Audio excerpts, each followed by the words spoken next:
Olá, este é o programa TV Câmara Entrevista. Hoje estamos conversando aqui sobre o Conselho Municipal do Idoso, recebendo o Frederico Ponchon, presidente do Conselho, Fred, e também como convidado especial, o jornalista da TV Câmara, Rodrigo Romero. Fred, a gente conversou um pouquinho sobre o trabalho do Conselho no primeiro bloco. Agora eu queria perguntar para você, a gente tem uma situação hoje que o Brasil está envelhecendo, né? A tendência, assim, é que até que dobre, hoje são cerca de 15% a 20% da população brasileira. E nos próximos 20 anos a tendência é que esse número dobre, de pessoas consideradas idosas. É isso mesmo? Como é que a gente está se preparando para esse futuro que está logo ali, né? 15 anos? A gente pode fazer assim, é um esboço, é muito simples da gente entender. Se a gente for fazer, imagina o desenho de uma pirâmide, onde os idosos estão na ponta, que eles representavam sempre o mínimo da sociedade, em números. Hoje, já está perdendo a forma de uma pirâmide, ela está ficando mais abaulada por conta disso. Por conta que esse número de idosos está aumentando, e isso requer o quê? Um cuidado especial por parte, principalmente do poder público, com políticas de qualidade para os idosos. Porque, assim, esse número está crescendo, cada vez mais o público dos idosos, eles estão mais atuantes na sociedade, que era uma coisa, às vezes, que a gente teme a gente costuma dizer, a dessocibilização do idoso, que é o quê? Simplesmente ele ficar à margem da sociedade. Mas hoje, até pela questão da velocidade da informação, internet, eles estão cada vez mais atuantes na sociedade, e essa questão deles, eles não só aposentar da profissão, mas eles aposentarem como um membro da sociedade, está ficando cada vez mais tardio. E sendo isso, você tem os idosos atuantes na sociedade. Aí requer políticas em esquema, vamos dizer assim, em breve, urgente, de qualidade, para conseguir suprir toda essa necessidade, principalmente até a questão do impacto que causa no mercado. Esse impacto que você fala, é lógico que tem o problema da saúde, problema de adaptações. Como é que se pode trabalhar isso? Por exemplo, Jacareí hoje tem 24 mil idosos, mais ou menos, que você disse aí. Daqui a uns 30 anos, provavelmente vai ter uns 60 mil para uma população de 250 mil, 260 mil. Como é que se trabalha isso para se integrar? Você vê, hoje a gente vai percebendo algumas coisas. Antes a gente ia, por exemplo, vamos dar um exemplo, em estacionamento. Você nunca via vagas reservadas para os idosos. Hoje rege o estatuto que tem que ter 5% de vaga reservada para os idosos. Por quê? A constante, é o número. Isso é só um exemplo. A gente nunca hoje você vai praticamente em todo mercado, todo comércio de modo geral, você vê questão de acessibilidade. Você vê vários avisos hoje da questão do atendimento prioritário. Você vê que devagar a sociedade está se preparando. Ela está se preparando para isso, porque é uma constante. Inclusive, nossas vias, com certeza, a questão de calçadas, vai ter que estar mais adaptado por essa questão, que é inevitável esse crescimento. Você que tem esse contato quase diário com os idosos, é isso mesmo que eles querem? Essa política mesmo? Estacionamentos mais fáceis, lugares reservados, é essa a demanda mesmo que eles pedem ou eles querem alguma coisa a mais? Também, eles querem isso, mas principalmente é assim, eles querem como que eu posso encarar isso? Eles querem ser tratados com respeito, mas com uma diferenciação sem o preconceito.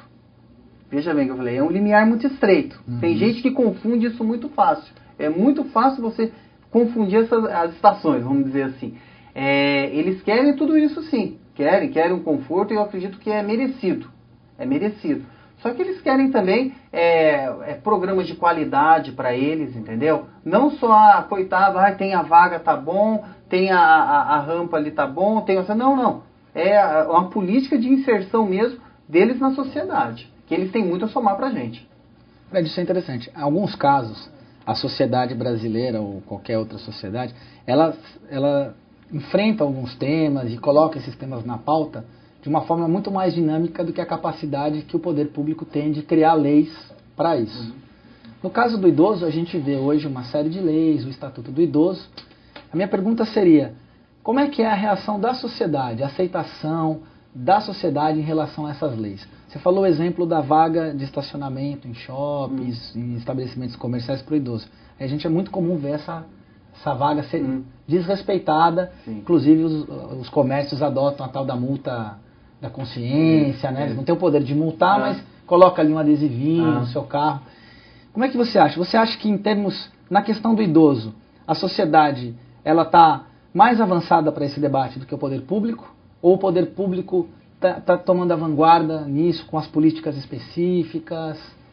Não, o poder público ele faz algumas proposituras muito interessantes. Só que o que acontece? Falta, algumas vezes, por parte da sociedade, essa conscientização. A gente percebe que falta, sabe? Você vê assim, mas, poxa, por que está travancando isso aqui? É o idoso aqui, é o idoso ali. Você tem que pensar que você vai chegar lá e aquilo é um direito adquirido dele. Faz parte da sociedade. E como a gente acabou de falar, é uma crescente, é inevitável.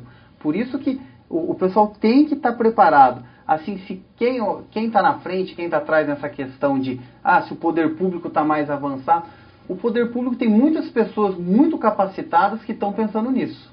A gente, por ter contato com outros conselhos, está muito voltado a esse segmento, a gente vê que tem muita gente capacitada. Só que também tem que ter a conscientização da família.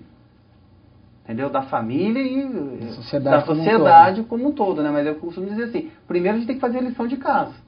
A própria família tem que respeitar o idoso como tal. Mas é muito importante que esses direitos estejam assegurados pelo poder público, sim. Até para que a gente exerça... Sim, com certeza. Você tem que caminhar junto. Eu acredito que tem que caminhar junto.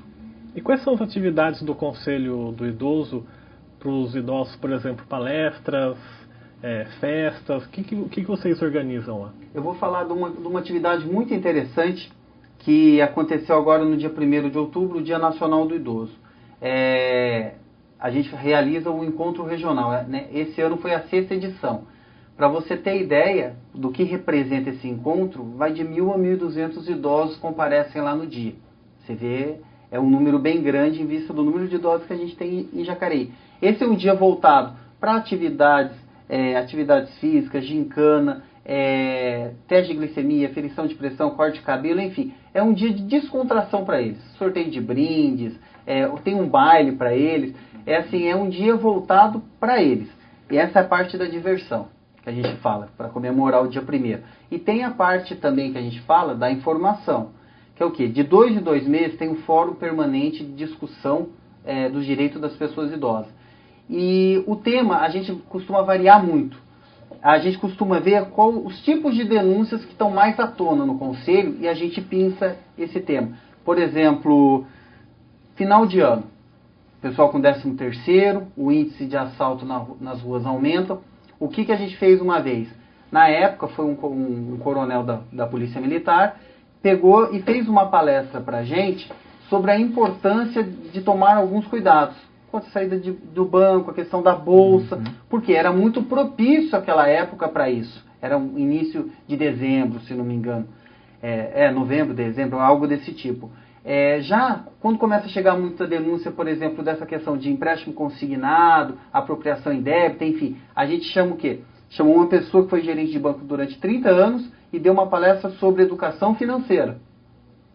Sabe, aí você vê na época do inverno, H1N1, a gente chama um geriatra para fazer uma palestra para ele. A gente vai pegando muito essa parte de informação com o que está mais pulsante no Conselho. Essas atividades, a gente percebe também hoje em dia que existe uma diversificação, né? Antes era muito comum algumas atividades socio-recreativas ali. Hoje tem uma gama maior, né? Tem atividade, muita informática, você falou de educação financeira. Isso é uma exigência também da população da melhor idade que busca essa inserção que você falou. A gente levando em conta, tem um número aqui, que é uma população, o poder de compra das pessoas com mais de 60 anos já alcança 2,5 bilhões por ano no país. É uma população economicamente ativa que tem peso econômico no mercado. Sim. Isso é reflexo, as atividades que são promovidas? Com certeza. Você vê numa palestra dessa, de educação financeira que eu acabei de comentar, os tipos de perguntas que são elaboradas por parte deles. Sabe, levantam e falam, mas o juro composto? O juro simples. Sabe, a gente... Por quê? Cai nisso. Eles têm um poder de compra, eles estão no mercado e a informação é muito rápida. E eles são exigentes, né? São. Eles são um bom cliente, mas é aquilo lá, né? Eles são exigentes porque eles têm uma bagagem.